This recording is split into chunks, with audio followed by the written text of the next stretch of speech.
Hey engineers, did you know that the full moon that's in November is called the beaver moon? Why do you think that it's called the beaver moon? Well, the indigenous people named it the beaver moon because they noticed that beavers started taking shelter in their lodges after they had collected food for the long winter. During this time, fur traders in North America also used to trap beavers because they had the thick, warm pelt. When cold weather comes, animals do 3 things. 1, they adapt to their environment, or 2, they migrate or move away from that cold weather. My grandma and grandpa used to migrate. They would go to California for the winter. Or 3, they hibernate. Let's learn a little bit more about hibernation.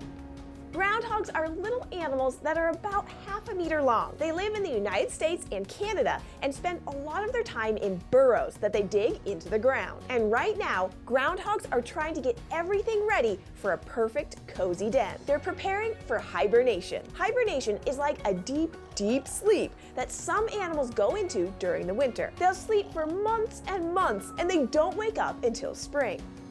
Oh, those animals aren't necessarily sleepy squeaks. Hibernation is a way for animals to survive the colder winter months. You see, animals normally need plenty of food to survive.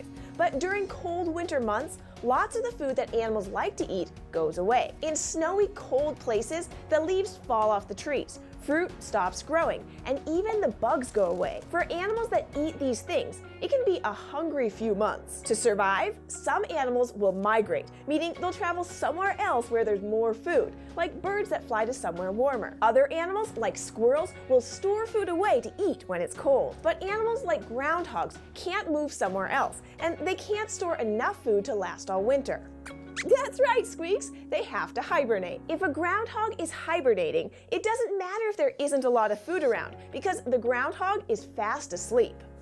I know you still need to wake up and eat after sleeping, but it's different for hibernating animals because hibernating is more than a long nap. Animals spend a long time preparing for hibernation. Before they hibernate, a groundhog will spend weeks eating as much as possible. That little groundhog becomes a great big groundhog with a thick layer of body fat. Then, once it's time, they'll cuddle up in their burrow and go to sleep. Now, normally, when a groundhog goes to sleep, their body rests a little bit, but their lungs keep breathing and their heart keeps pumping blood normally. To keep working, the groundhog's lungs and heart need energy from the food they eat. But during the type of very deep sleep the groundhog goes into when they hibernate, their lungs and heart slow way down. Their heart only beats about 5 times a minute, and they only breathe about twice a minute. They go so slowly, they don't use as much energy. And since the groundhog's body isn't using very much energy, they don't have to wake up every day to eat more food. Instead, they can use the energy they've already stored. That's right, Squeaks! The groundhog uses the energy they stored up from eating all of that food in the weeks before they hibernated. The layer of fat the groundhog put on in the fall slowly gets used up for energy. And by the time the groundhog needs to wake up to eat, it's time for spring. Lots of different animals can hibernate, like bats, chipmunks, and hedgehogs. Bats will even hibernate in large colonies, all huddled together to share warmth. Well, there's your STEM challenge for the week. You are to create a hibernation station for one of your stuffed animals. For an extra challenge, can you build a hibernation station inside and a different one outside? Pick whatever kind of animal you want. They do not have to be hibernators. Let's take a look at what supplies you need. For the Build a Hibernation Station challenge, you are to construct a hibernation station that will protect your animal over the long winter. For the materials, you'll need either a stuffed or a toy animal, and you can use any objects that you can think of. But remember, you must build the hibernation station. A couple things to think about as you're building. How will you keep your animal warm? And how will your animal be camouflaged? For my hibernation station, I have my little pet elk, some sit spots, some wooden trays, my deer fur, and some wooden blocks. Here's how mine turned out. I wanted to have something to keep my little elk warm inside of there. So there he is.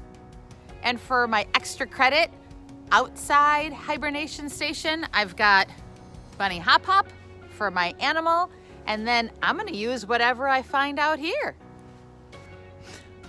I am ready to show you my outdoor hibernation station, but so I don't forget, let me remind you that when you put your stuffed animal down outside to create your hibernation station, don't forget where you put your stuffed animal, because I lost Bunny Hop Hop for a few minutes until I could find and remember where I built my hibernation station. So here's how my outdoor extra challenge hibernation station turned out.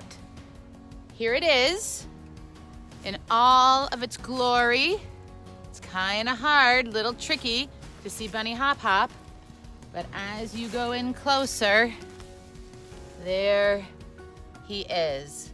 So the materials I used were a bunch of big sticks and logs and some pieces of bark that are in there. And then I used some Technia arborvitae tree branches. That, very important, I did not break off of any trees. I found them on the ground. Please don't go breaking trees to create your hibernation station. And then I also found some pine branches. I think he's got a pretty safe, good, warm spot for hibernation, even though he's not gonna hibernate because he's a rabbit. We can't wait to see what you come up with. Good luck with your hibernation station.